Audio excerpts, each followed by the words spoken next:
a part of, as he mentioned, the process of drafting an international legally binding instrument, as I have also been part of for the last close to 2 years. The story started in the month of February 2022, when a resolution was passed by UNIA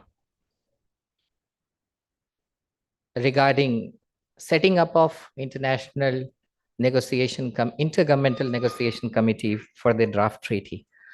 Again, coming back, and all my dear friends, ladies and gentlemen, sitting here in this room, I just digressed and I just got lost in explaining my association with Ireland.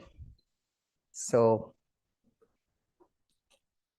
indeed, this is something that when we talk about the plastic pollution, it is now so understood and so easily understood that anybody and everybody now knows about it in some form of or the other, whether it be the developed country, developing country, whether it be any strata of society, whether it be any age. If you ask a child also who has got some sense of his surroundings, he also knows about the aspects of plastic pollution. Having said that, I would like to just mention and also reflect on that we have to see this plastic issue in with all objectivity. When we talk about plastic pollution, do we mean by plastic per se as a menace, which has now gathered momentum and understanding across countries, across stakeholders, that plastic per se is not a menace? And this is something which took some time to get settled down. Not to say that nobody wanted to look at it, but to get settled down. When we engage with each other to address any issue, we come to know about that issue in a much better way. And that led to this understanding amongst all of us across countries and within country also, that how we are going to look at this problem.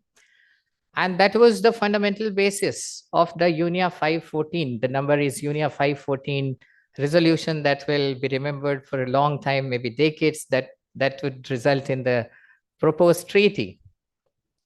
So the bedrock of that 514 resolution is, the title of the resolution is Intergovernmental Negotiation Committee for International Legal Binding Instrument to End Plastic Pollution. And that is one very important aspect for all of us within the country and across everywhere, within academia, governments, industry, to keep in mind that it is that plastic pollution that we have to address. And very rightly, over the last 3 INC meetings, as was mentioned by Ireland also, that we have moved, we have understood better about the issue. More than understanding each other, we have understood the issue in a better manner. And in November, when INC 3 got over in Nairobi, we got with all of us, all 197 countries, a revised zero draft that reflects the positions of all the countries. Those positions are right now there, reflecting divergent views also, where at this point in time, it may seem that how the convergence could be or would be achieved, and with an ambitious timeline of coming to some final draft by the end of this year of that proposed treaty. So in this, some of the very important things that we are keeping in mind, just it may not put in directly to the audience sitting here in this room and listening to this conversation, but because some of the aspects have been highlighted by our friend, so it will be better that if we know about some more aspects as we talk more about that draft treaty. When we say that we have to end the plastic pollution, and as my friend also mentioned, that we need to see that the plastic is sustainably managed so that the plastic leakage doesn't happen to the water bodies, to such to even the terrestrial areas where it would create environmental concerns or human health concerns. So the issue, the culprit is, and one way of looking at it is that if we are not going to have this plastic per se, then obviously if we are not going to have per se, then there is not an issue. But if we are going to have that plastic used within us, and as all of us know that how to sustainably manage it, and there are various facets which was very effectively reflected in the intervention made by our friend. So it is the sustainable management of plastic. And when we talk about sustainable management, the plastic has got its entire life cycle. We say upstream, midstream, downstream. So primarily, if I see from the Indian perspective and from the global perspective also, when we say the plastic, why we say that plastic is creating problem in rivers, we find it in water bodies, we see it, we see some dump site of waste having plastics in it, means something, it's a major concern on the downside. So even it doesn't mean that the whole life cycle is not to be considered.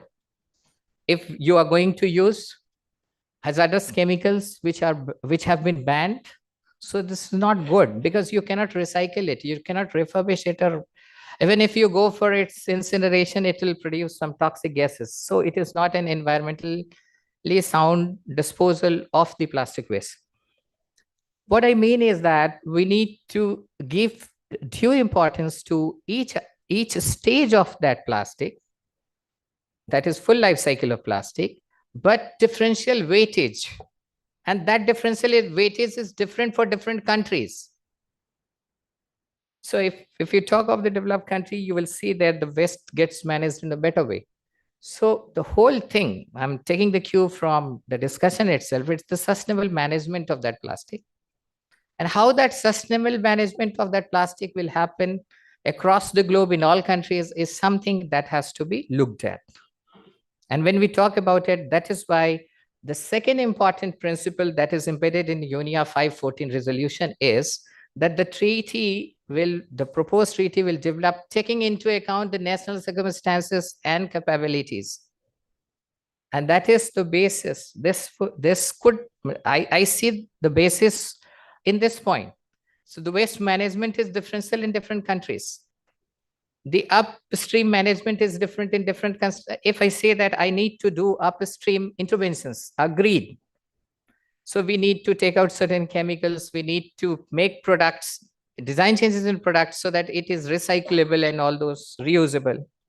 Now, one thing, when we say the capabilities, it means that how a country would be able to adopt those things. Idea is perfectly fine, but we need to see, we have been talking about it, and I'm sharing with all of you that when we say that this is a measure we agree to take across the countries, then we need to see that what would be the cost of it. And we have been saying that in substantive provisions where we talk about any emphasis on taking any action which may be agreed to in principle, we need to look into the cost. We need to look into the availability of the technology. There is one approach where we say that we'll look into the cost and technology in the means of implementation, without understanding that what cost would it incur, whether there should be and must be a commitment for all those provisions, to understand the implications at a later stage. So these are certain things I just wanted to put in perspective for all of you who are here today. But having said that, I would also like to reflect in my second part that how we have, as a conscious country, have done our bit and will keep on doing that. More than what many others may be thinking or may not even have started. As mentioned by Bagai sir, that in 2018 itself, there was a commitment that was expressed by our Honorable Prime Minister in regard to address this menace of single-use plastic. And I'm happy to say that India has acted on two-pronged approach, wherein the idea of not letting certain plastics be used so that it may leak into the environment, to water bodies and cause pollution. That was the basis through a thorough assessment. About 19 SUP items have been banned. One may say that it may be 190, one may say that it should be 1900. But again, that one has to see that how to identify those items. How it cannot be a uniform measure. Maybe the fundamentals may be uniform, but as I mentioned that the circumstances and the capabilities may require individual treatment, specific treatments. And the second thing that India has done is the extended producer responsibility, putting in place a kind of a comprehensive framework in 2022. And just to summarize how it has been effective, that prior to that, only 300 producers importers were registered. As on date, about 36,000 producers importers brand owners are registered.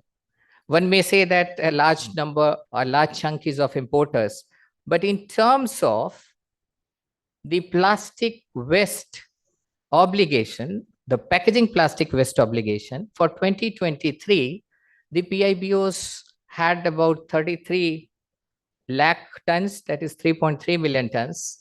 And those PIBOs have procured the certificates worth 3 million tons, about roughly. And the recyclers which have got registered in the system, they are in number about 2,300, more than 2,300. And recyclers. And then they have, as on date, so far generated extended producer responsibility certificate in tune of more than 5 million tons, 50 lakh tons. I'm giving these numbers not to say that everything has been achieved. Still a lot needs to be done. A lot means a lot. But at the same time, measures are being taken. If we talk about our amendments, recent amendments, it mandates minimum level of recycling. You cannot go for just any kind of end-of-life disposal in respect of different categories of plastic packaging waste. It also mandates reuse in case of rigid plastic packaging. It also mandates use of minimum recycled content.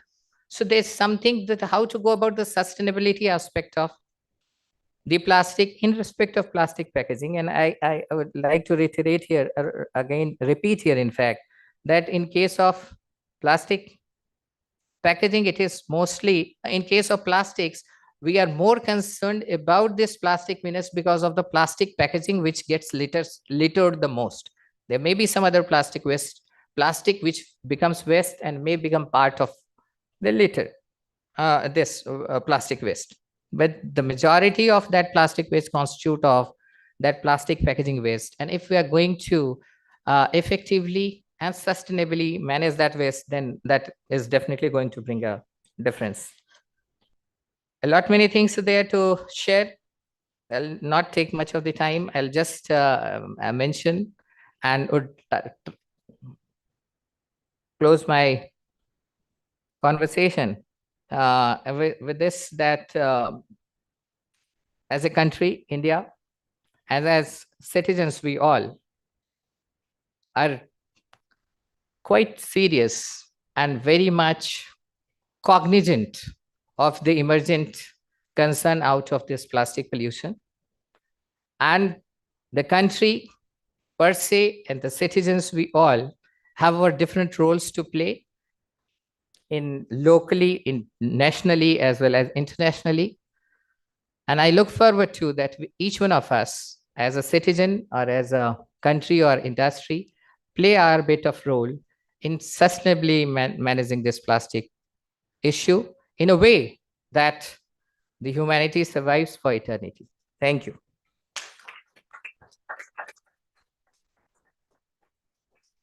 Thank you so much, Dr. Kumar. Before we move on to the panel discussion, I would like to thank Mr. Bagai, Mr. Draggett, and Dr. Kumar for highlighting the challenges, opportunities, and policy solution to curb the plastic pollution, ensuring sustainable development, and leading to achieve the SDG 14 life below water.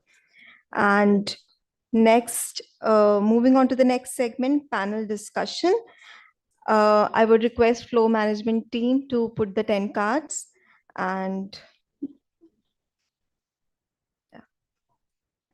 I request Dr. Sumit Sharma, UNEP, to come on the dais along with the other speakers, Dr. Sunil Pandey from TERI, Mr. Pranay Parisha from CHUK, Mr. Ankit Gupta, Mr. Anupa Mattu, Mr. Saurabh Manuja, Ms. Pratibha Sharma from UNDP.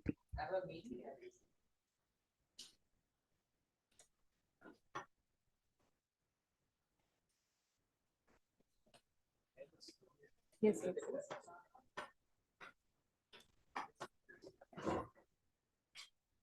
I request Dr. Sumit Sharma to take over the discussion from here. May I request all the panelists to be on the panel, please? Dr. Sunil Pandey from TERI, Mr. Pranay Pasricha from Chuck, Mr. Ankit Gupta from ITC Limited, Ms. Anupa Mattu Ahi from Tomra, who is going to be there with us online, Mr. Saurabh Manuja, GIZ, and Ms. Pratibha Sharma, UNDP. All with us? Fine. Yeah, all set.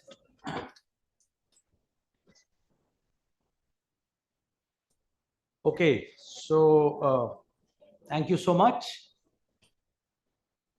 Can we ask someone to just shut this door, please? Palak, can we ask someone?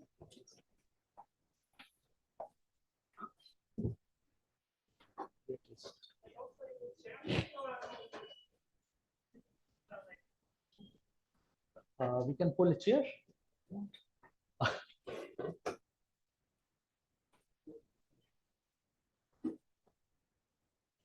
Or maybe, yes, I think that would be better. Okay, okay, yeah, go. Sorry.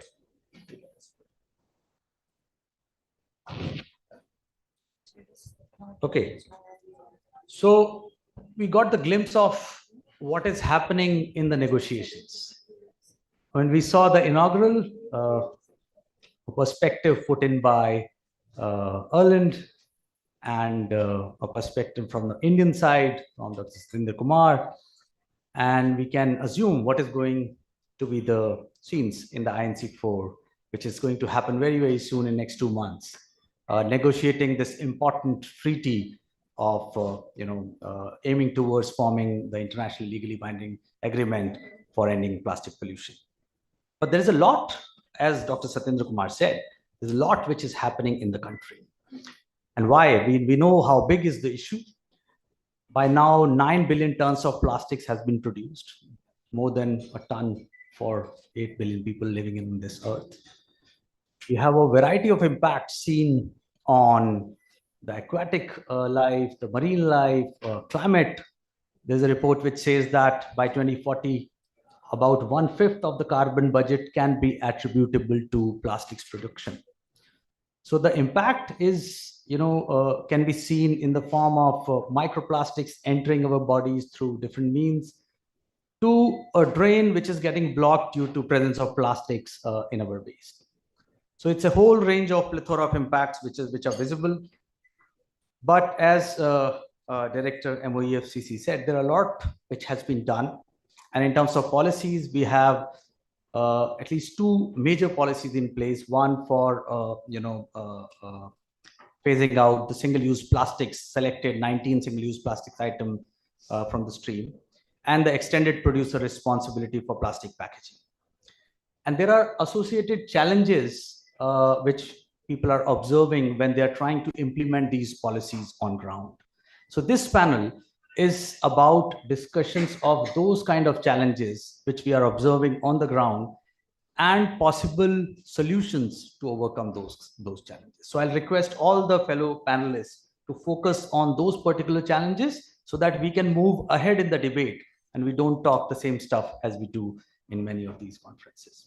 With this, I'll request Dr. Sunil Pandey, he's a renowned expert, my former colleague at TERI, to speak about what are the major challenges you are foreseeing in this sector.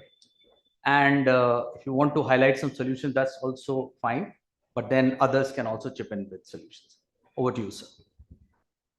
Thank you, Sumit. And I'll not focus so much on solution because I know that my other colleagues are going to speak about those solutions. Mr. Satinder Kumar also, in his opening remarks, told us about plastic waste management rules and kind of special features with the new amendments which are coming and which have come. Interestingly, if you look at plastic waste management rules, the first time were notified in 2011, and along the same time the e-waste rules also came. And unique feature of these two rules were introduction of extended producer responsibility, EPR, and much water has flown since then.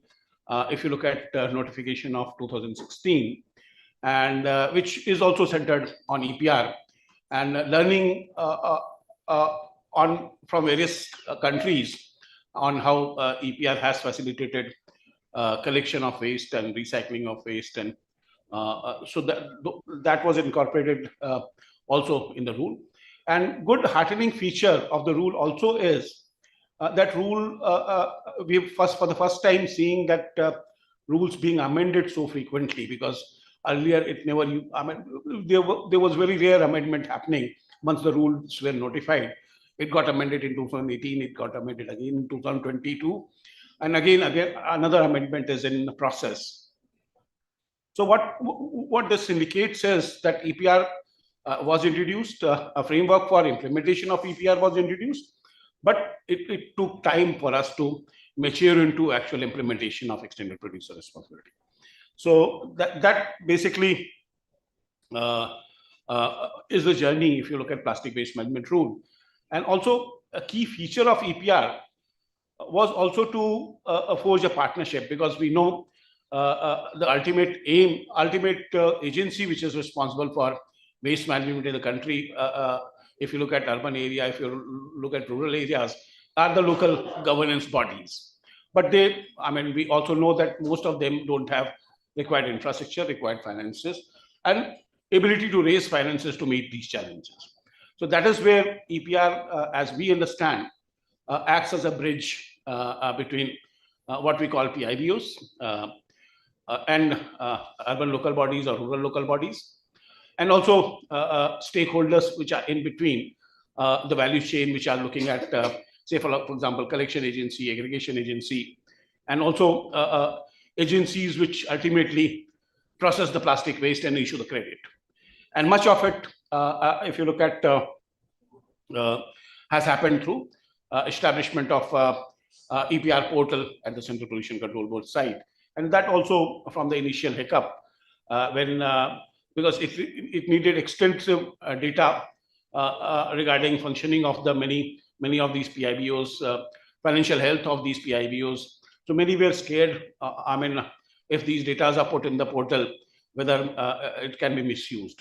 So gradually we are coming over that, and now we are seeing the positive impacts of that. Mr. Satinder Kumar also told us that currently there are 2,300 recyclers registered on the portal. And when we talk to recyclers, those who are registered, they feel happy about it, because there's a clear evidence that their business has now increased. When they were more informal or not registered, the amount of plastic waste which they were recycling, now they are recycling much more. So that's a kind of positive impact. And also, it is gradually bringing in transparency in the system of transaction when the plastic waste is collected, sent to for recycling, and the credits are issued. Importantly, at the international, for the international level, we are also in process of coming out with credible inventory of plastic waste, because that's really debated. A lot of time we have debates on how much actually we generate, or how much is uncollected is the more debatable in the Indian context.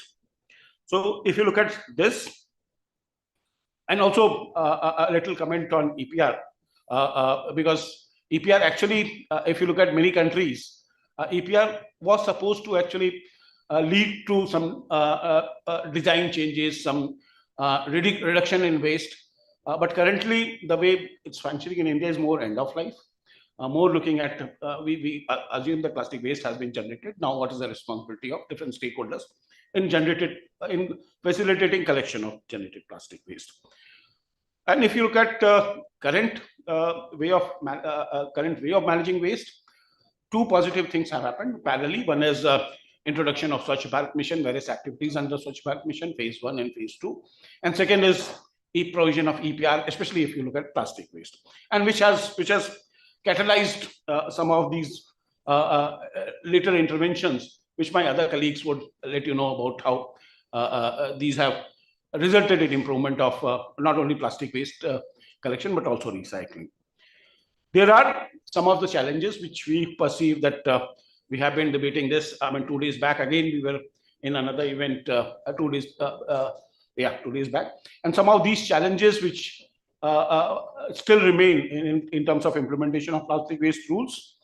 Though I'll not basically discuss about the classical debate of thickness of plastic waste, how when the thicker plastic bags or thinner plastic bags are in market, how to determine that. I'll not discuss that. One is challenge of if you want to increase the recycling and if you want to increase the collection, because PIBOs will have to do that against their targets, which also will increase year to year. We'll have to have more collection centers. And in urban areas, these collection centers, or in rural areas, these collection centers are called material recovery facility for better sorting, deriving value from the waste, and to enable them to do little pre-processing so that the sellers can get better value, and to also plug leakage in the cities. Also, addressing littering is still a major challenge for many cities. How basically we can devise a scheme or innovative mechanisms basically to address littering so that uncollected portion again gets reduced. Investment as we go up in the recycling infrastructure, how to arrange investment for storage and recycling infrastructure to meet the demand as the collection goes up. Ensuring effective integration of informal sector, which is still a critical issue, how they can find a fair role to play in the EPR-led waste collection and recycling system.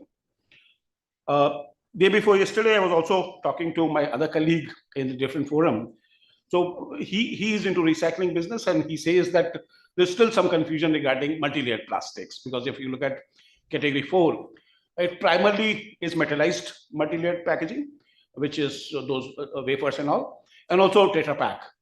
And Tetra Pak is also debating. I mean, if you look at post-consumer carton industry, they are also debating on Tetra Pak being there as a multi-layered plastic, because they say 75% of that is paper. So whether to classify that as a plastic or paper is also an issue. Also, as we mature into EPR, at some stage we'll also have to take a call on establishment of EPR fund, how that fund would be utilized in future. For example, are we wanting to spend more money on R&D, looking at alternatives, looking at better recycling facility, creating value from the waste, or enabling industries to, especially in the context of single-use plastics, enabling those industries which are involved in conventional single-use plastic manufacturing to transition to adopting alternatives. So with these few comments, I'll stop here, Sumit. Thank you so much. Hello. Thank you, Dr. Pandey. I think the challenges which you raised towards the end of your intervention were all very, very relevant. And I'll move to the last challenge which you raised, and which is related to what Pranay is doing in his domain, is the issue of enforcement of bans on single-use plastics, the identified items. The biggest issue is, of course, how to enforce these bans in the cities where people are not very much aware of the ban itself. Forget about the alternatives, the cost of alternatives, the viability of alternatives, and the choice of alternatives. we don't really know whether when we are moving from alternative 1 to alternative 2, are we really going to have overall environmental gains through that or not? So we need to take into account the whole life cycle approach to understand the overall environmental impact of moving from an alternative 1 to alternative 2. Pranay is in business of developing alternatives to single-use plastics items, and I'm sure they must be experiencing a lot of challenges moving forward. We'd love to know, Pranay, what are your experiences and what are the possible solutions from your side you foresee in this direction? Just to introduce, Pranay is brand head from Chuck and in the manufacturing of alternatives to banned SUPs. Thank you, Sumit, and good afternoon to everyone. I come from more of a solution side, but within solutions there are a lot of challenges, like you rightly mentioned. So the company that manufactures the brand Chuck is called Paka, and we have 3 streams of offerings. One is Chuck, which is molded, compostable, home compostable tableware products like cups, containers, plates, and these are direct alternatives for the SUPs which are banned, like the list of 19 SUPs which were banned. So the second stream is food carry and food wrap, and the third stream is food packaging, which was greatly elaborated in the MLP problem that we are facing. So we have come up with a solution which is a compostable, multi-layered metallized structure, and we are slowly developing to a home compostable solution as well at scale. So the challenges, like rightly mentioned, is that there is still lack of awareness. The major customers that we focus towards are food service operators, and why the focus on food is because food packaging is responsible for about 60 to 70% of the SUPs entering into the system. So we want to tackle the problem where it is the biggest and where it can make the most impact. All of us work with the objective of cleaner planet, and in that, these are the 3 alternatives that we would want to work towards with. And the customers which are adopting it are slowly adopting it, because there is the first challenge which comes in the solution is that there is lack of awareness that there is a sustainable solution for an replacement to SUP. The second challenge which comes towards us is the price. As compared to a traditional plastic tableware, the cost is higher to a relative of 20 to 30%. It is with a combination of various factors. The technology which is required to produce this particular material is high end, and it is not easily accessible to everyone. There is a large capex requirement which is there to set up these facilities, which produces these sustainable and compostable tableware. And this we also take into consideration various factors throughout the value chain of the products. So this will be the material itself. So we manufacture products out of bagasse. Bagasse is an agri-residue of sugarcane, and it is earlier use of bagasse was primarily for fuel and burning, and we have repurposed this to form food packaging. And the next thing that takes into consideration is the cost of operations, which I have already explained, and the third thing is end of life. So like it was addressed, that plastic itself is a wonderful material, I would say. It has solved so many problems, for so many world problems in terms of hygiene and packaging. But it is not designed for end of life, and that is where the main challenge lies. So designing materials which are designed for end of life is very important, and I would say should be part of going forward in terms of EPR. Then disposal comes very close, and disposal, segregation at source, all of this is not very, very organized specifically in India. We have still challenges in terms of segregating and disposing at the source. So we are solving for disposal while coming up with end-to-end compostability solution. And the last is circularity, whether this compostable material actually goes back and creates itself as a regenerative source, wherein it can be used as compost by farmers. Because there is so much packaging waste entering into the streams, which pollutes, not only marine life, but all kind of land and marine flora and fauna. So the solution has to be circular in its nature. Other challenge is in terms of policy support. So ban, although it was announced about 1.5 years ago, is still not 100% implemented. It was very strictly enforced when it was launched, but we still see plastic keep coming. Plastics, specifically smaller and unorganized sector, keeps coming back with alternatives. So this has to be very strictly enforced. And bagasse and other sustainable materials also require support in terms of tax favors. It's still charged at a particular higher GST levels. So these were challenges, and so I would also say that we are coming from a solution side, but solutions have to be supported with a significant support from the policy side as well. Thank you. Hello. Yeah. Thank you, Pranay. I think very, very pertinent points. And these were also in my mind when I prompted you to speak on this issue. I mean, taking away from this, behaviors is the key for this. We need to spread awareness. We need to, not just sensitize, but make people make the right choices on the ground through the emotional connect, by telling them that plastics is something which could be really harmful, through telling them about the law itself, that these items are banned and buying, selling them is beyond the law. So this is something which it remains at the crux of this. The second thing is the cost, and on which I would like to inform that UNEP worked with the government of Delhi in developing a draft incentivization policy for promotion of alternatives to ban single-use plastic items. And a number of states are conscious in this direction. They want to develop incentivization policies to promote the manufacturing of right kind of alternatives. But thank you, Pranay. Moving ahead, let's move to a big corporate like ITC. And if you read their annual reports, their sustainability reports, you will find a lot of initiatives made on sustainable packaging.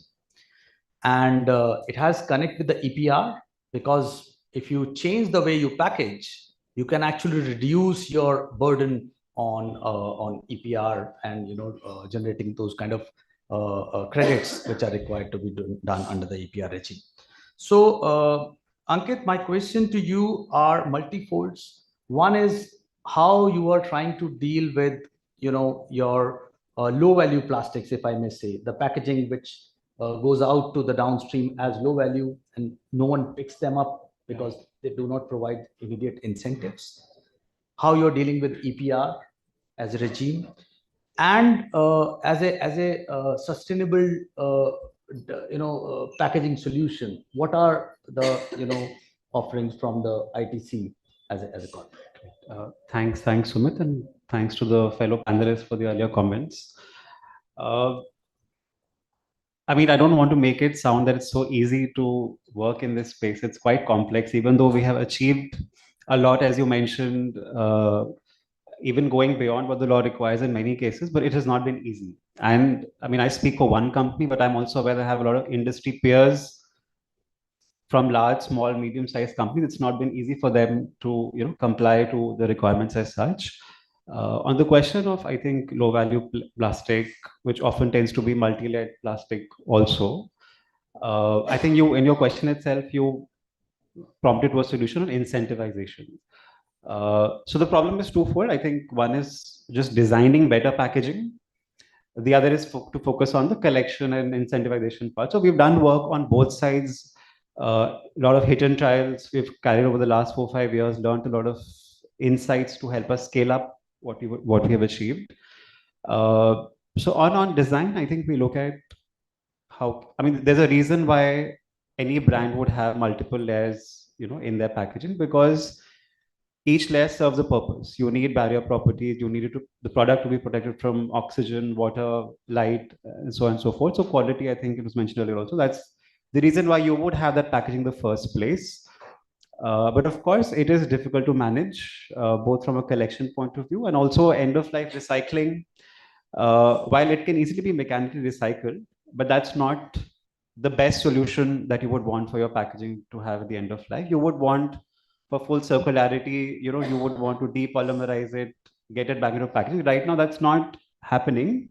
Probably it's not possible at this stage because it requires a lot of industrial transformation to happen. You need advanced chemical recycling to come in, wherein, let's say, a company like ours who is fully working towards transitioning towards simpler structures, right? From complex structures to simpler structures wherever it's possible. For some categories, it's very easy to all biscuits come in mono family polymer packaging, right? But for, let's say, snacks, it's a bit difficult. For staples, it's a bit difficult. So we're working on solutions for each of these categories one by one. And in the market, we already have a lot of, single family polymer packaging in place, but the entire industry has to transition to these structures for it to benefit the recycler in the end, right? Because right now it's going for mechanical recycling where it doesn't matter. You can mix everything and in the end you get pellets, and it doesn't go back into packaging. Maybe for rigids it does, but for flexible, of course, it can't go right now. So once everybody transitions to better structures overall, let's say for large categories, maybe not possible for every category as such, but what Pranay said constitutes 60-70% of the waste could transition to better packaging. And then at the same time, you want emergence of chemical recycling to come in, right? So far, we only have pilots and smaller scale units here and there. And globally also, it hasn't sort of emerged at scale. I think recently the couple of Reliance had announced something that they have a facility where they're working towards it. So that has to scale up. So, but these things happen. So it's usually have a chicken and egg problem. We want chicken and egg at the same time, right? You want these large industry to come in, and you also want packaging to transition to better. Okay? So for the first, I think design standards could be a good solution. For larger, I think some countries, if I'm not wrong, in Europe have tried, like for snacks, okay, you have this structure only. So that's one. So that's, I mean, once this packaging goes in the market, is used by a consumer, they dispose of it. We would want we would want it to enter the collection cycle. Right? So then that's why I think we've tried multiple in different cities. We've tried different price points, which incentivize somebody to pick it up as such. Actually, that's a very wrong way to pose the problem. At times, it's not when waste collectors, they gather their waste. We always think about it, somebody spending extra effort to collect this one piece of packaging. Usually it comes, from households, everything comes together, right? So once you've sold your PET bottles, you've sold your, Tetra Pak, you're left with LVP, right? So once, when you go on the field, that's what you see, right? And then you have to buy all of that together as mixed sort of waste from the waste collection. So different cities have different waste collection models. Like Bangalore has these MRFs in all wards, right? Pune doesn't have MRFs. They have a thriving scrap dealer market, right? And they have a company like organization like Swatch working there. So in both of these places, we've tried different models, and both of them have worked, right? Maybe a slightly higher price in one place gets people to deliver that packaging to your center where you can buy it and then channelize it for recycling further. So that's, I think, both models have worked.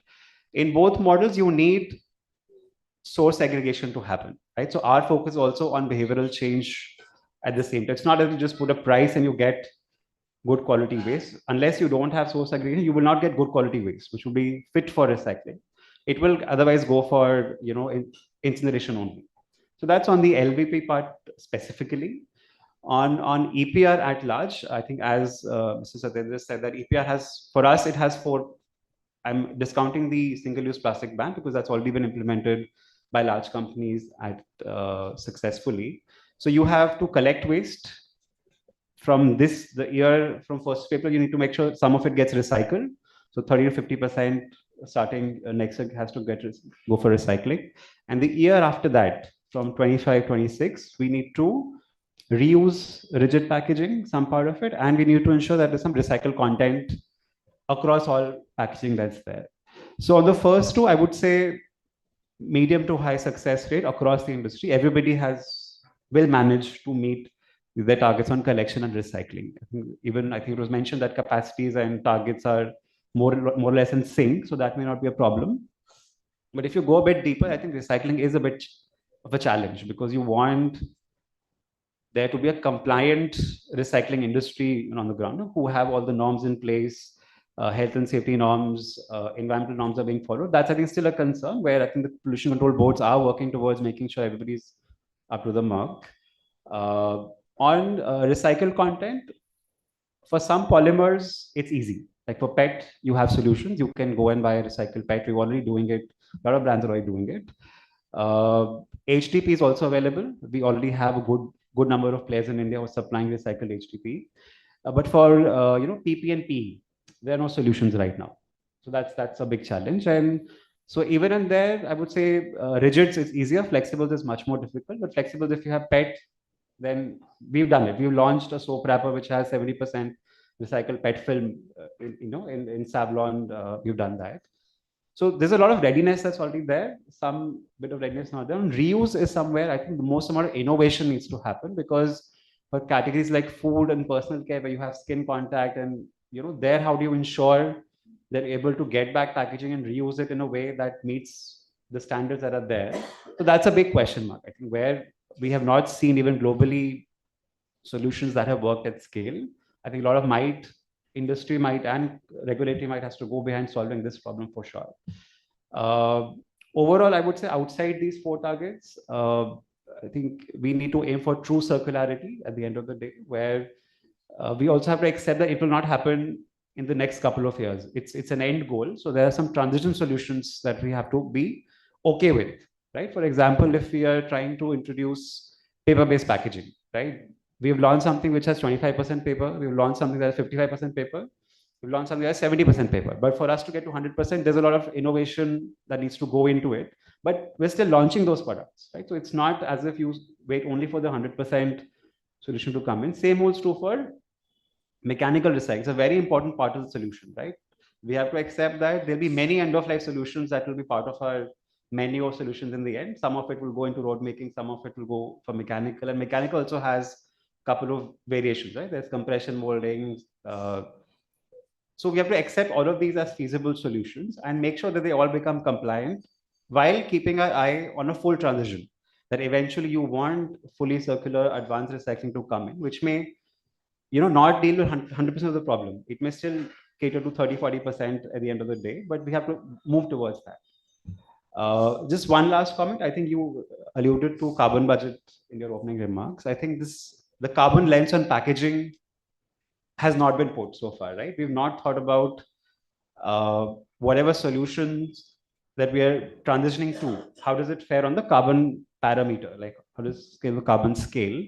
Because there you don't have the data, right? How do I compare if I'm switching from multi-layer to single layer? Am I serving the carbon goal well or not? If I'm switching from plastic to paper, are there trade-offs, right? So these are bigger, complex questions that we're trying to solve right now, right? This will require a lot of intellect, capital to go in.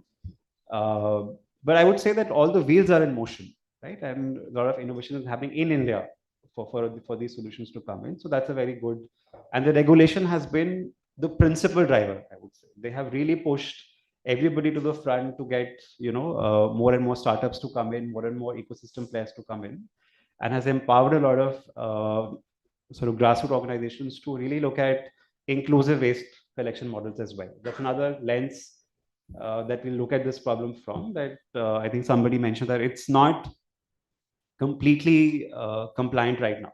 The waste system that we have on the ground, there could be a lot of human rights risks that we carry in that value chain. So to work towards how do you formalize it, there also a lot of work has happened. So these are all, I think, pieces of the puzzle that we're trying to put together to solve this issue. Thanks. Thank you. Thank you, Ankit. I think a lot of very pertinent points. The requirements of the chemical recycling you raised at first is a very, it's a brilliant point, that mechanical recycling is not going to do it for us, for all the polymers. It requires that kind of, that level of, precision. The design standards for packaging, and I think amazing solution. If we can have standardized designing, and it makes so much easier at the downstream to collect and then to, put it back into the system. Standards for, recycled content. Who is going to measure? How much should it be? How would you ensure that so much recycled content has been used in the raw material?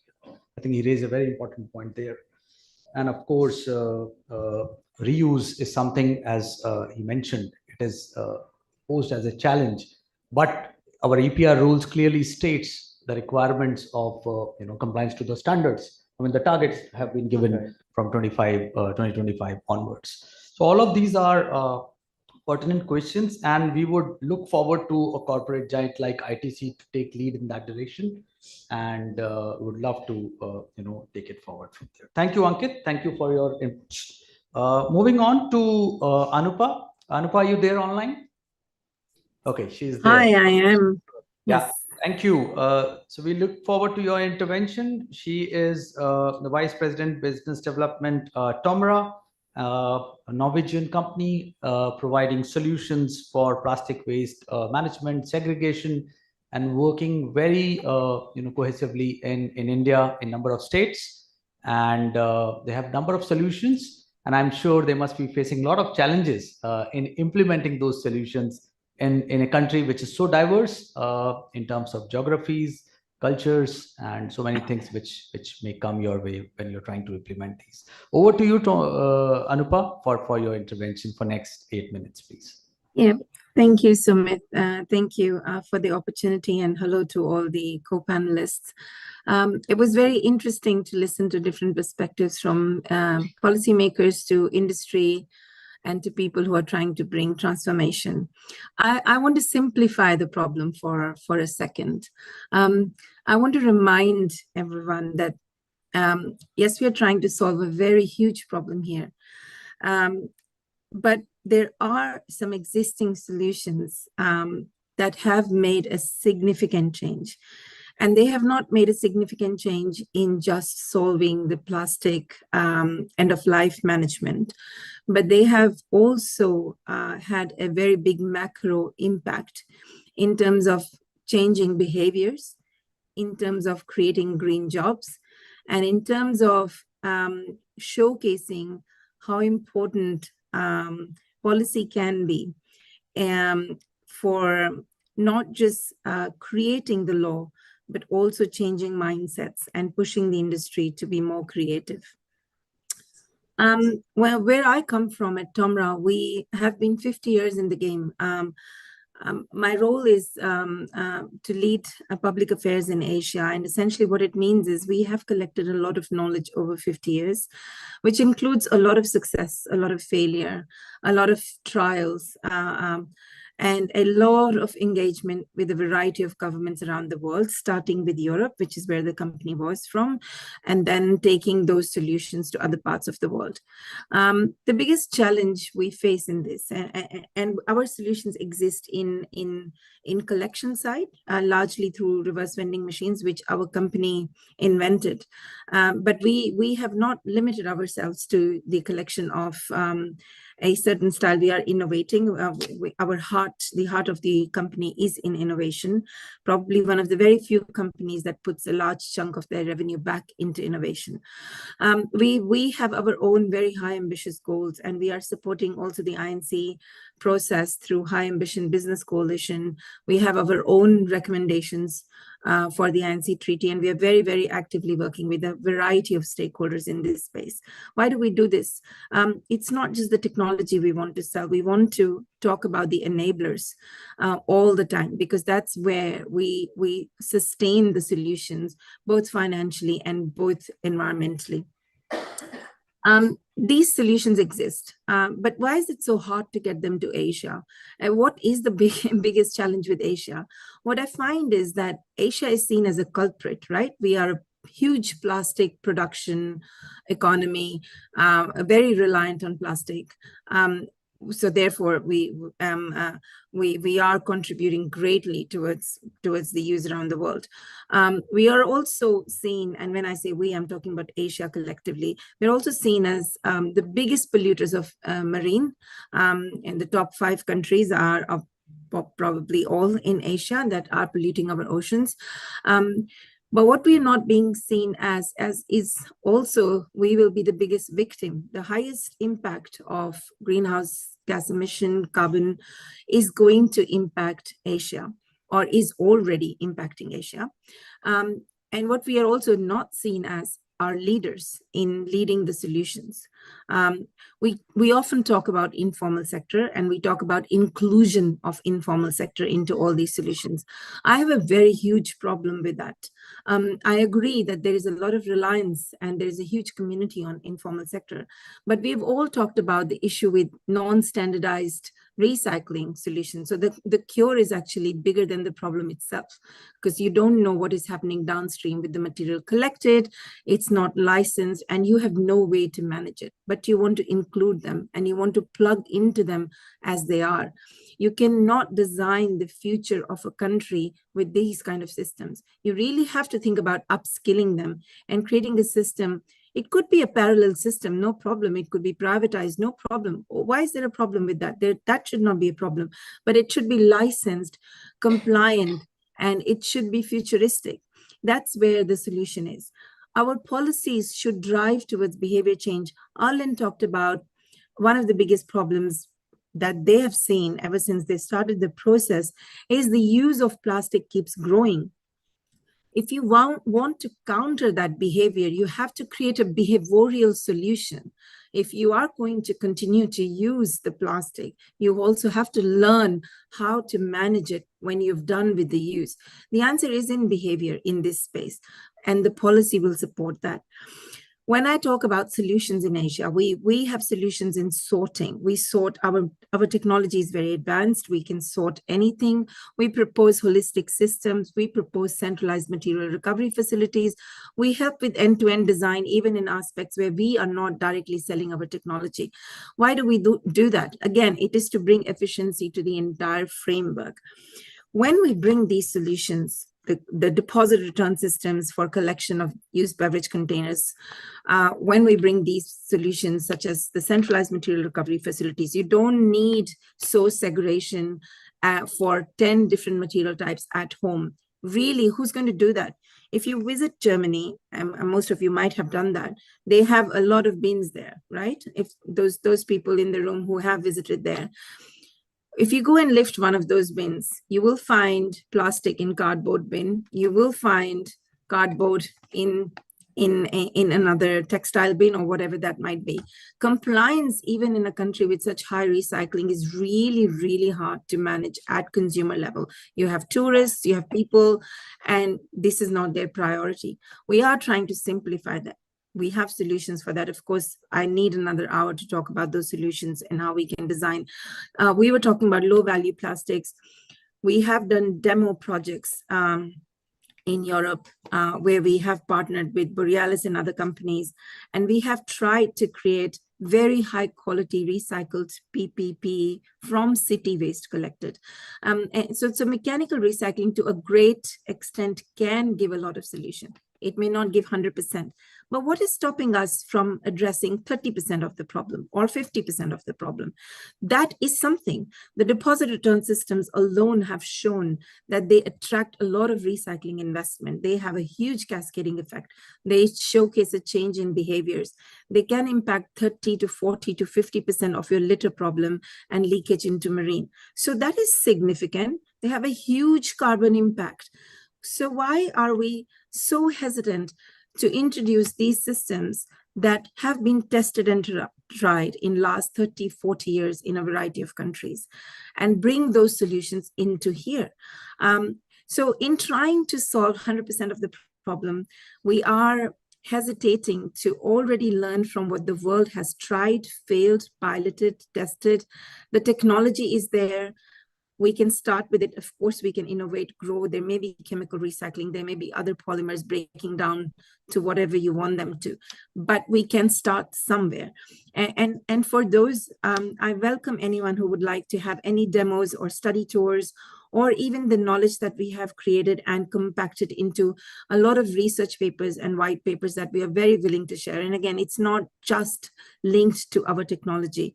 It is a very wide research and study of all the different models in holistic resource systems and solid waste management systems that exist, which I'm very willing to offer.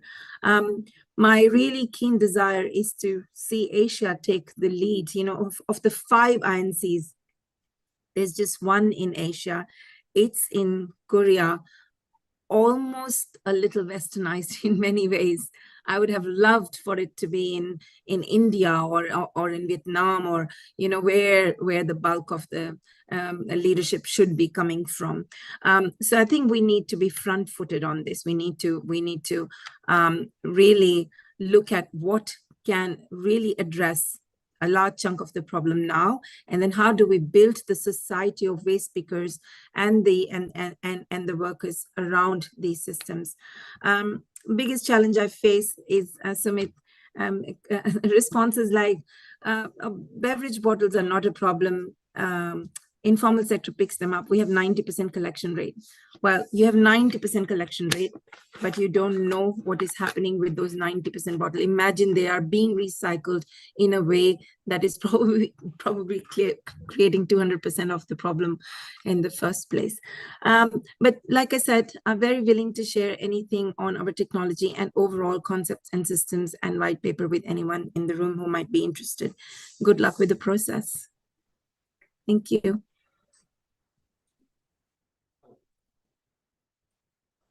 Hello. Yeah. Thank you, Anupa. Very pertinent points again. And I would just like to mention that in the last 20 years, which I've spent in this sector, I second the opinion of Anupa on the point that manually enforcing the law in a country like India requires huge capacities at the enforcement levels, which we may never be there. We talk about the capacities at the State Pollution Control Board, the state of municipal corporations, and we may need technology-driven assistance to help this happen on the ground.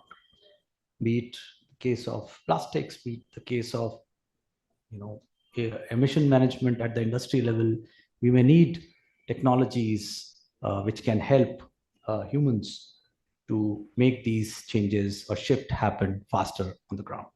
Thank you, Anupa. Sumit, can I just jump in here for 1 second? By no means am I... Thank you. But by no means am I saying that technology alone will solve the problem. We are a technology company. We love to sell our technology. And I'm very proud of the technology we have.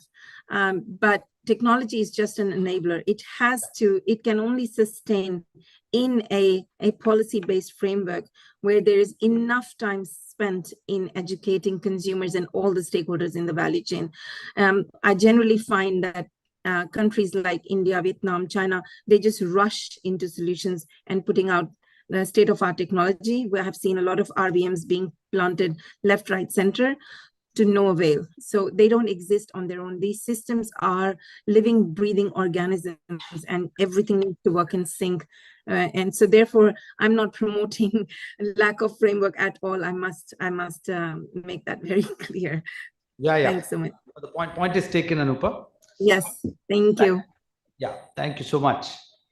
Last 2 speakers, let me invite Saurabh Manuja first from GIZ. And GIZ is a very close partner for UNEP for capacity building of industries on EPR. When the portal was launched, we worked very, very closely with GIZ on spreading awareness or developing those capacities to use that portal on ground. But Saurabh is going to talk about a different portal. And let's hear from the horse's mouth what it is all about. And I'm sure this is very, very interesting. Saurabh, all yours. You have a presentation, but you have only 7 minutes. Okay. Very good afternoon, everyone. Thanks to UNIP and Norwegian Embassy for inviting us here.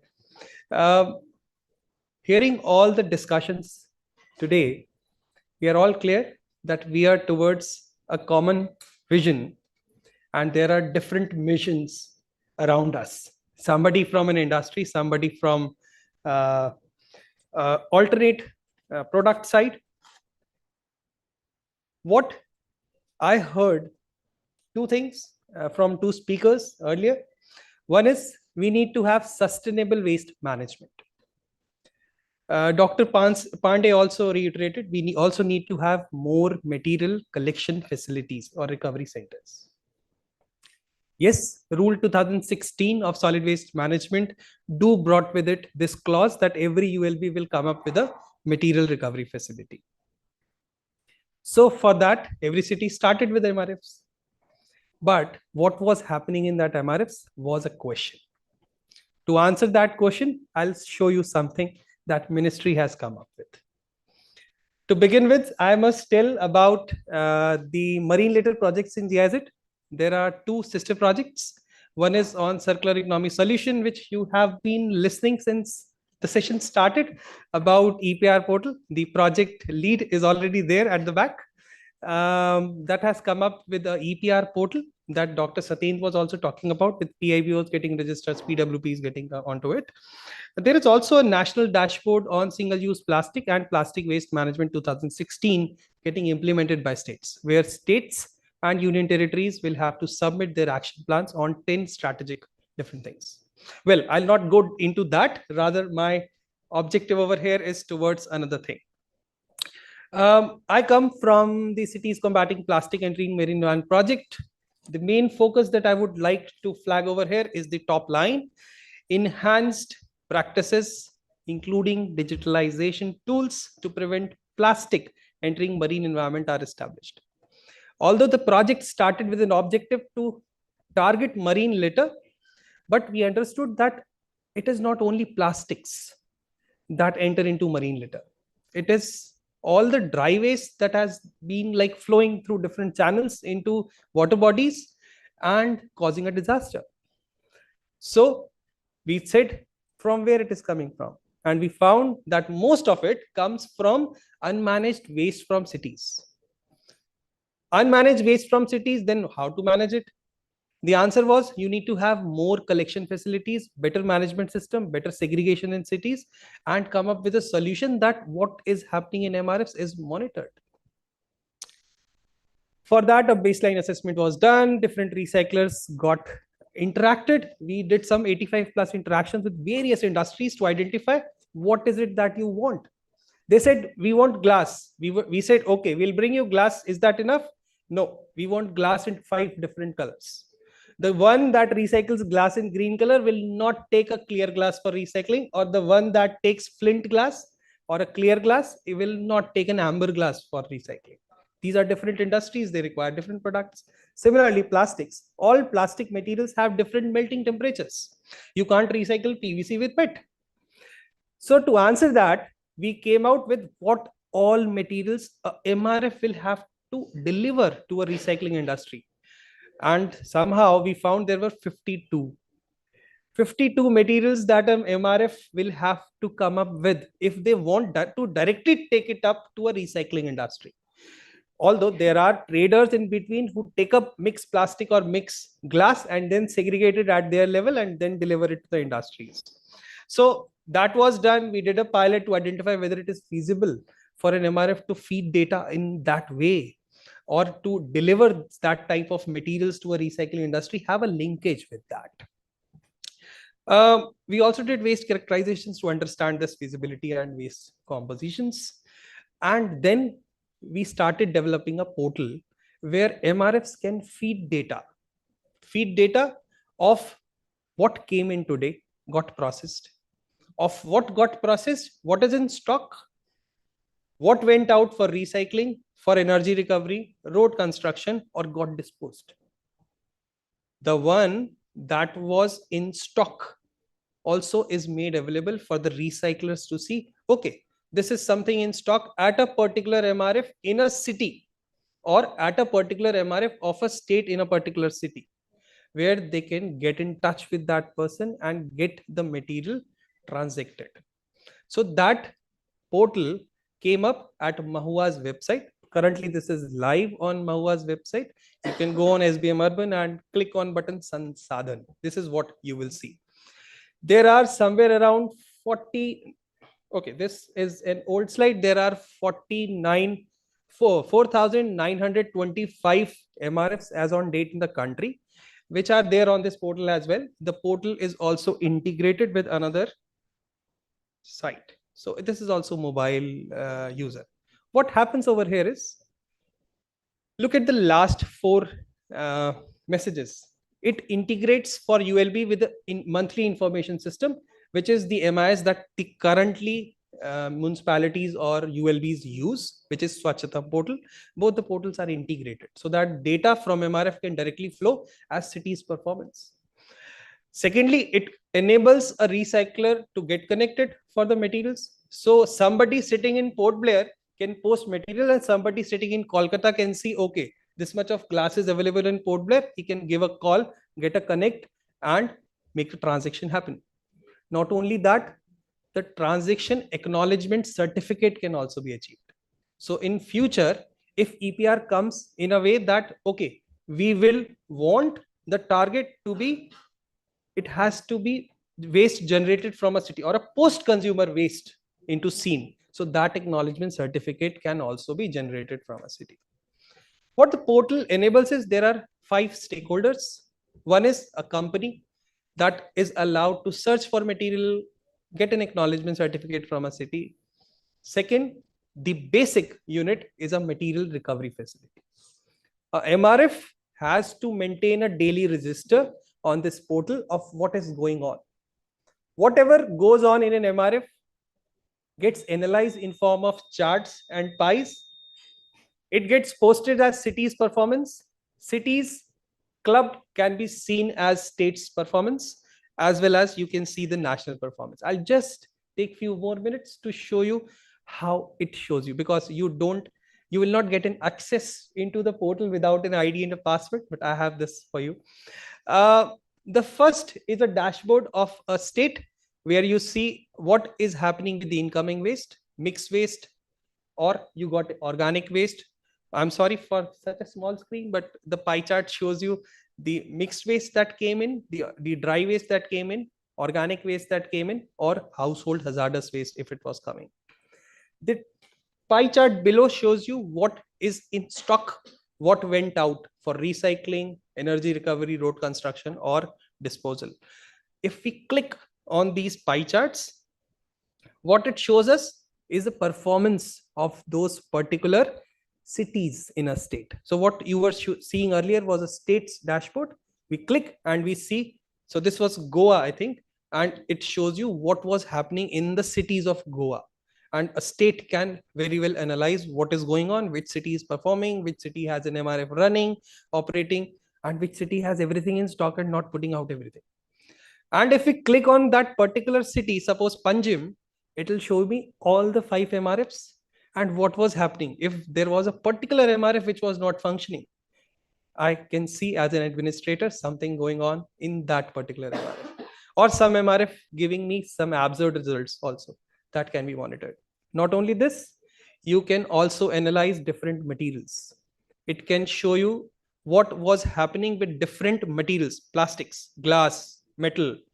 And not only that, if we click on that, we can also see what was happening within different materials, like what was happening not only to plastic as cumulatively, but to PET, LDP, HDP, the performance of that.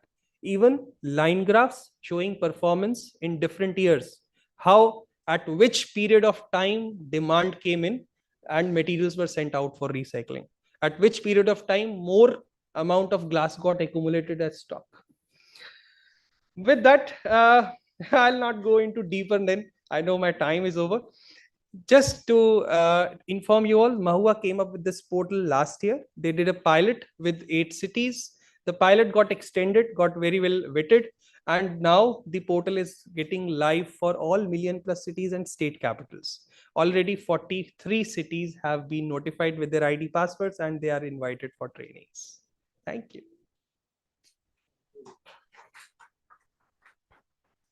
Thank you, Saurabh. Very interesting, and wanted audience to know about this interesting portal. And then moving to our last speaker, when I first heard Pratibha speaking about MRFs, what I felt is they're sitting on a pile of information and knowledge regarding MRFs, what has worked, what has not worked, successes, failures across the country in different cities, in different types of cities. And I thought, let's have Pratibha on the panel and hear from them.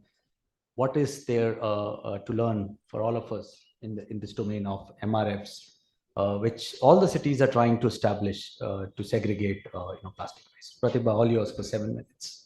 Thanks, Sumit, and good evening, everyone. I think the most difficult job is to how to add value after such an insightful discussion, which has really covered all the aspects of plastic waste management, right from the challenge, the effect, the centralized MRF, the traceability of MRF. So I think it's sort of a reverse, and I'll go a bit at the basic level on what really MRF is and how does it really functioning and whether it's really effective in the way we are managing the waste problem in the country.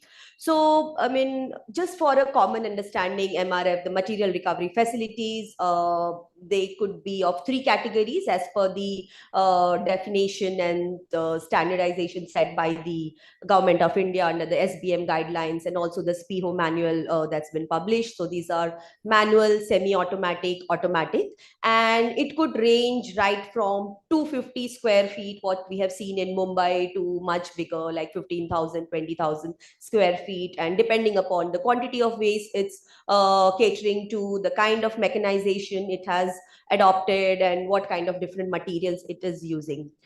Another big component of the MRF is what kind of material it is really taking as the input. And that really determines the financial viability of the MRF, which is a key question, and it keeps coming in all our conversations with the ULBs.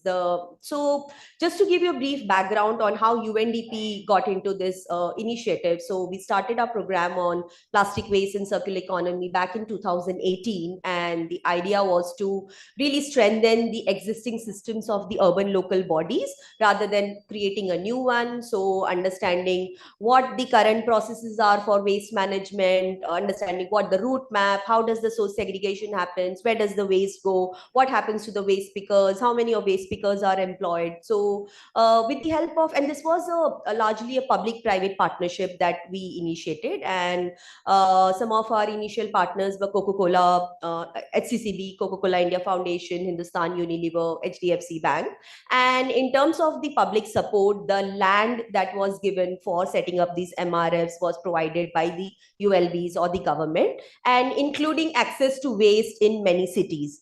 So that brings to the first challenge that I'm going to share. Usually when we talk about the success rate of material recovery facilities, it's not direct, depending upon what the collection system is. For instance, if the collection system, the agency who's running the MRF is also providing doorstep collection, then a large part of the waste can be controlled depending upon source segregation, and then the material can be bring to the center.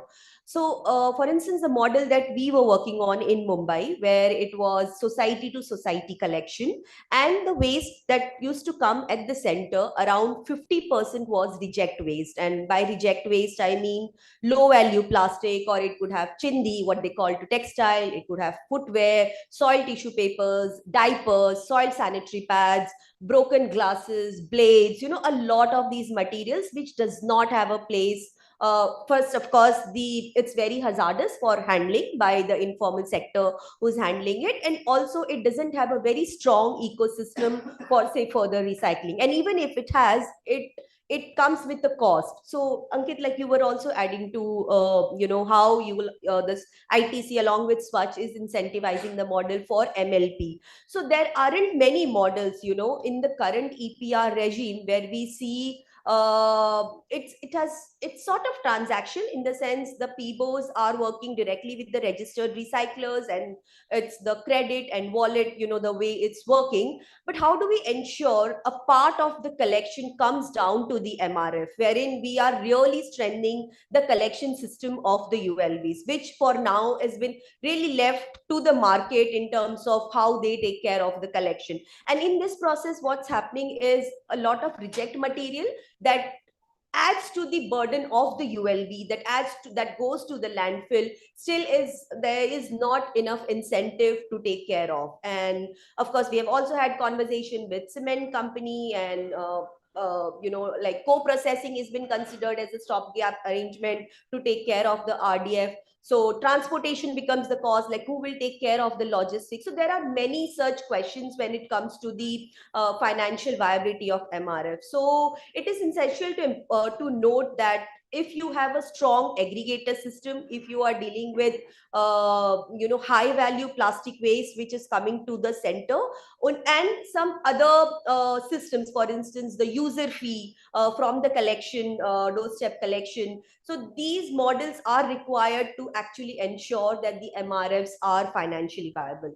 Secondly, the limited number of registered recyclers for all stream of plastics or polymer. And this is what I think, Ankit, you have also added. So for PET, it is a very established system, but the MRF, because when you are running an MRF as an operating agency, you are solving the problem of the ULB. Of course, as a private entity which is running as an aggregator, their objective is very different, maybe to work on the high value material. But if you're dealing with all kind of dry waste, then what do you do with the PP, the PE, different kind of plastic waste which does not have a very strong market, or even if it does, there are not many registered recyclers, meaning which will take care of the recycling of this material in a environmentally sound way.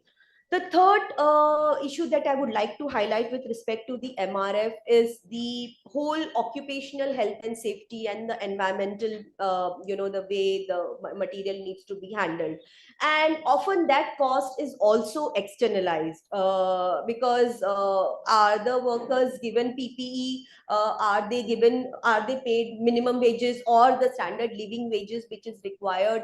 Are there trainings on fire safety? Are there even fire exits designed at the MRF? Because there are not even good spaces that's being designated for the MRF design for the environmental sound practices. So, and who will absorb this cost? Is this something that, so these questions sort of made us realize that there is a constant need of viability gap funding that will be required to for the MRF to be managed. And to some extent, we also need to see MRF playing the role of waste management for the ULB and as their main function, and not necessarily a revenue model. Of course, that is adding to the sort of complementing and really adding to the impact, but viability gap funding for an MRF, in order to take care of these concerns, it will be required.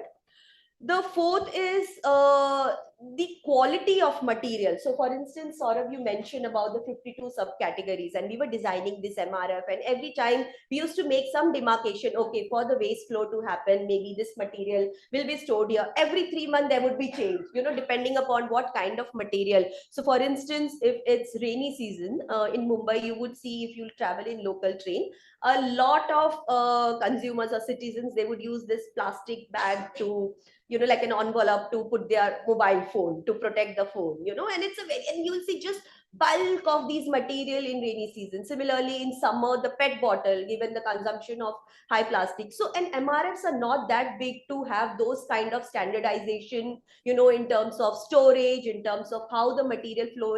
So it totally depends on the local wisdom, local knowledge of many waste workers who are working in the system. It was so fascinating. We had a visit, I'll just share this anecdote.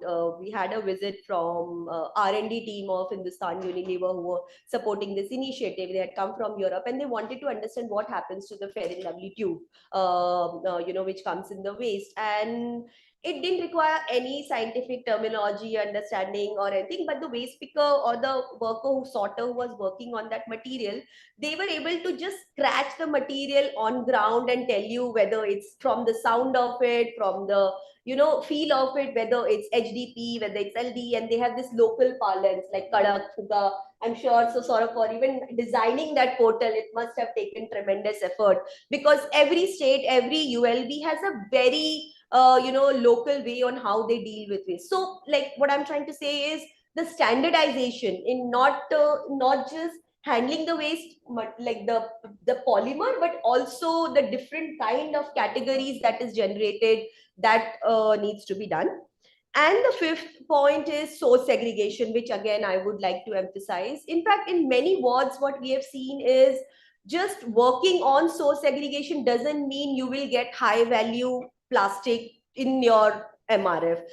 So these are not really leakages, because these are taken by sweepers, at times your society guard, a security guard, because they understand that there is value in the waste. But source segregation is really important, and as I think that's where the policy really helps in trying to bring more and more better material, better quality material, so that that can be further sent to recycling value chain. And I think mostly I've also covered solutions with some bit of that. So right, okay, thanks, Sumit.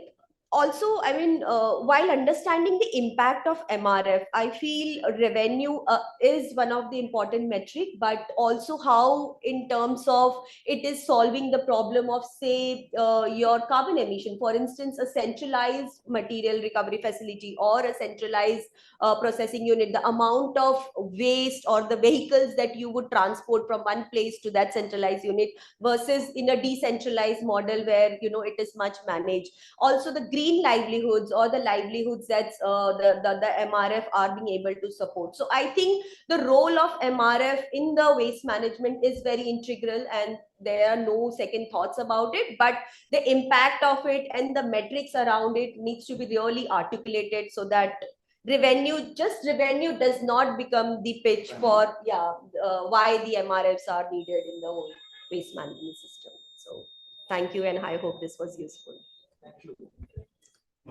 Thank you, Pratibha. I think the last line, what you said, summed it up, that it is not just the revenues which matter, but the whole perspective around MRFs need to be taken care of. We are 15 minutes late. I can only take 2 burning questions, if at all they are there. Otherwise, we can discuss it around the tea. I can see 2 hands up. Maybe, okay, 3, just 3. And just close. Madam, first. Do we have mic? If people can just pass it on. Yeah. Please identify yourself and the speaker who you are addressing your question to. Namaskar, my name is Neha Upadhyay. My question is to most of you, but most specifically Ankit ji, Pratibha ji, and sort of Manuja ji. So I have been working in Ladakh, which is generating a lot of plastic waste. Despite Dalai Lama's teaching to not pollute the lakes, it's still going on. And 2018, with the state, we proposed the Tesla black hole intervention, which can dry a lot of waste in 24 hours and convert to ash. So I think I missed out on technology and machinery. So it's been 5 years, it hasn't been implemented, but we did a pilot and it was successful in village Tukla. So I wanted to know all of your perspectives as to how important are these waste to value projects, and why aren't they being implemented in states like Punjab where there's stubble burning, or say in Ladakh where the plastic menace is continuing day by day. Thank you. Ankit, you want to take it?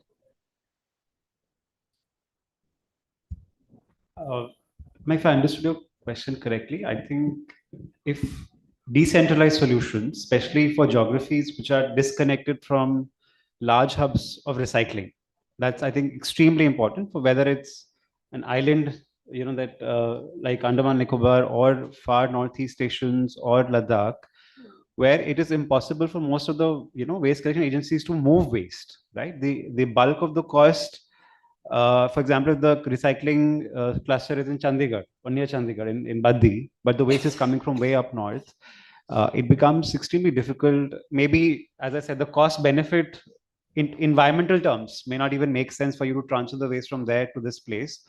And that's where I think decentralized solution, I mean, we've done it for non-dry waste, like for organic waste, there are a lot of good decentralized solutions that are already, being implemented across the country. For plastic waste, we have not come across smaller scale units which can, process waste, or maybe pre-processed waste, which could then be sent for recycling somewhere else. But I think a solution that you mentioned could be, I don't know what happens to the end, what do you do in the end with the ash that you get? All right. So all right. With the Ministry of Roads or whatever, and then also collection. I don't think it's such a big problem because the villages exist in clusters. Not logistics. After collecting, how do you transport it to a place which would then process the waste? That is the challenge that we face in most places, which are not close to clusters of recycling. Recycling is not present everywhere. Yeah. Delhi have a cluster, Maharashtra have a Yeah. cluster. That's a big problem. So decentralized solution, a very good approach. Thank you. Okay, Preeti.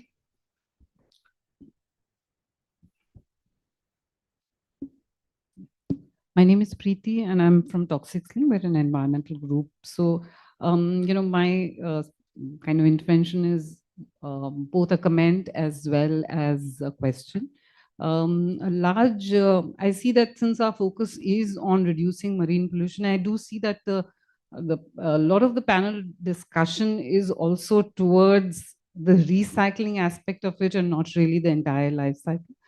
Which is a little bit of a worrying, kind of signal that, the whole solution is about managing the waste and not really reducing the waste upfront. And, in that regard, I would also seek some input from ITC as to how are you kind of also focusing on, for example, refillable in the real term and not really changing from, kind of a hard plastic to flexible, which happens in a case of a hand wash or something, real refillable solution, because this is also, when we are looking at sustainable consumption, I'm sure the reduction and, the change in terms of packaging also becomes very important. The second bit is, which is a question as well that, I think Mr. Satyendra as well as a lot of panel has spoken about recycling and that how there is a large quantum of plastic which is recycled in India. Kind of 2,300 recycling, kind of facilities. I would really like to understand how many of them are really plastic recycling and how many of them are downcycling. Because as far as we know that most of the technologies right now for downcycling and not really upcycling. And even with the recycle, since a lot of recycling is happening in the informal sector, there's no standard for chemical cross-contamination and how, the new products are getting made, which kind of chemicals we've seen. For example, V plastic, which goes with BFRs and things like that, which get made into different kinds of products. So there's no standard. So why aren't we talking about those kind of standards? There is obviously when we talk about PET bottle recycling, which is also projected as a huge success, kind of the bottles getting turned into yarn. We're not talking about the, microfibers being released and, during the recycling process, how much, since we're talking about marine, there is obviously a huge amount of microplastic which gets released in the recycling process, which does not get arrested. So how does that get addressed by the kind of solution which are being offered? Fully, I think the panel cannot disagree with both of your points. Upstream solutions should be at the forefront. I mean, UNEP always propagates the message of, basically plugging the tap and stopping the plastics from the first, so at the source itself. And that is why, ITC is there, Chuck is there, and we are talking about alternatives. We are talking about alternative sustainable packaging solutions. But you rightly pointed out there is a need to, dwell upon more on these than the downstream kind of solutions. So there's no disagreement on that. On your second aspect, again, you rightly said, we have to focus on recycling and not downcycling the stuff, which is generally happening and we can all see.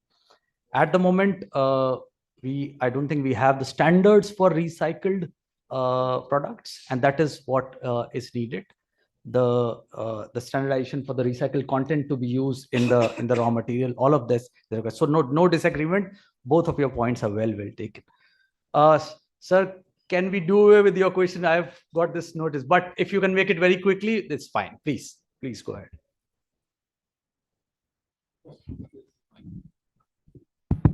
quickly. The question is directed to Sunil Pandeyji. So I was here at this very forum in 2018. I heard Sanjit Rodriguez from Goa, did a complete turnaround, motivated all of us to go to Goa and see how it has happened, and it has happened. I wanted to acknowledge the whole forum here, the enablers, the speakers, that you are championing a very, very big cause. And I think it strongly also connects with sustainable consumption and production. So I think, when I walk into a Haldiram today, it hits me. So thank you. Acknowledge, Ankit, your ITC's effort there. I think you guys have a strong voice. So please inspire others to do what you guys are doing good. But I'm ending up with a small statement, a small study which we did in Jaipur, where TERI, I was a professor at TERI then.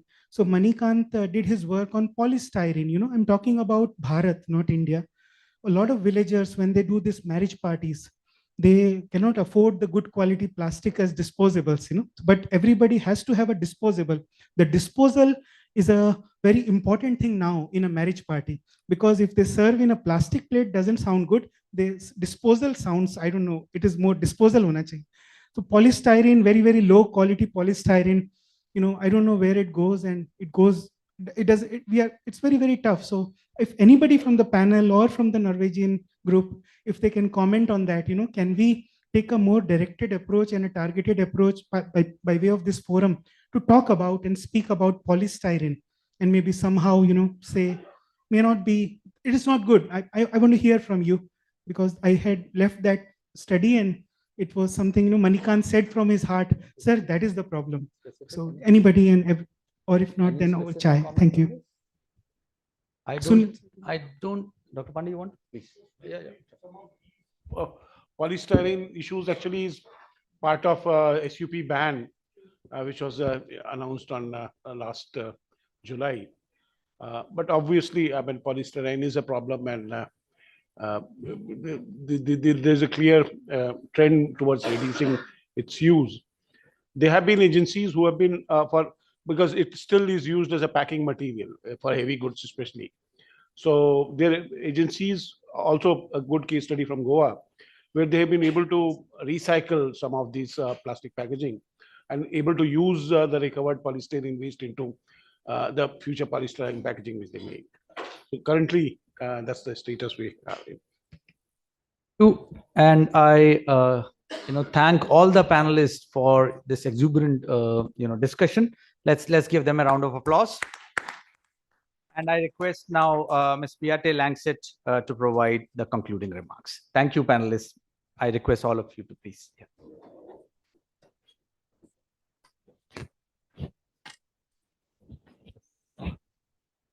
Should I just start, or? You want to take it? Yeah. Quick. Yeah, very quick. We just need to wrap up. We'll come.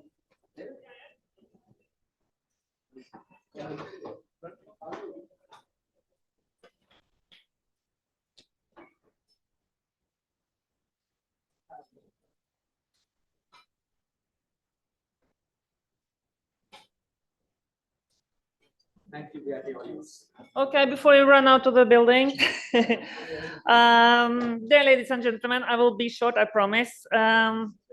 First of all, thank you to UNEP for setting up such a broad and experienced panel. Very happy for that. And also happy to see so many participants. Even now we are, I think, more half an hour over time. So that's very good. When we decided to organize this thematic track, I was very excited. And the challenge is to have a to-the-point approach. And I think Sumit Sharma said it in the beginning, that we should look at the solutions. I joined the session earlier today with also some of the participants here also talking about plastic and also chemicals in plastic. That also has been an issue pointed up on today. And the topic of plastic and marine litter is, of course, very important. The research and development is a really big part of it. And Norway cooperates with India in many ways. And we had last autumn, we had a government-to-government meeting with about plastic. We had this workshop also with UNEP there. Satyendra Kumar was there, and also Erlend Drage's colleagues from the Norwegian ministry. joined this workshop. And that was really helpful because we need a kind of a understanding of both Norwegian and Indian policy and challenges. Because Norway also has challenges, just to say that. I do a lot of traveling around in India. Last week I was in Tamil Nadu, and so much good work going on. And I'm, what could I say, cautiously optimistic about plastic waste in India. We need technologies, as talked about today, alternatives to plastic, life cycle approach. We need more research, we need more development, we need private sector for engagement, we need finance. But in the end, I think it boils down to two things that are crucial for reducing marine litter pollution. And I say it, I have said this so many times, but I say it again. I think these two factors are, first, what do you do as a person? Like kind of a life approach. If you have the plastic, you have to discard it. What should you do? I see a lot of people just dropping the plastic bottles, the waste just where they're standing. But to prevent marine litter, you need to stop that. You need to have this behavior that also take care of the environment. And the second thing, even if you discard your plastic waste properly, you need a system, because if there's no place to throw your bag or throw your plastic, what then to do? So you need a system, and the system has to take care of everything, like get rid of the chemicals. If they recycle it, it has to be recycled in a good way. It could be upcycled and so on. So you need, as I said, you need consciousness, and you also need a system. And with these words, I just say thank you for joining us for this event.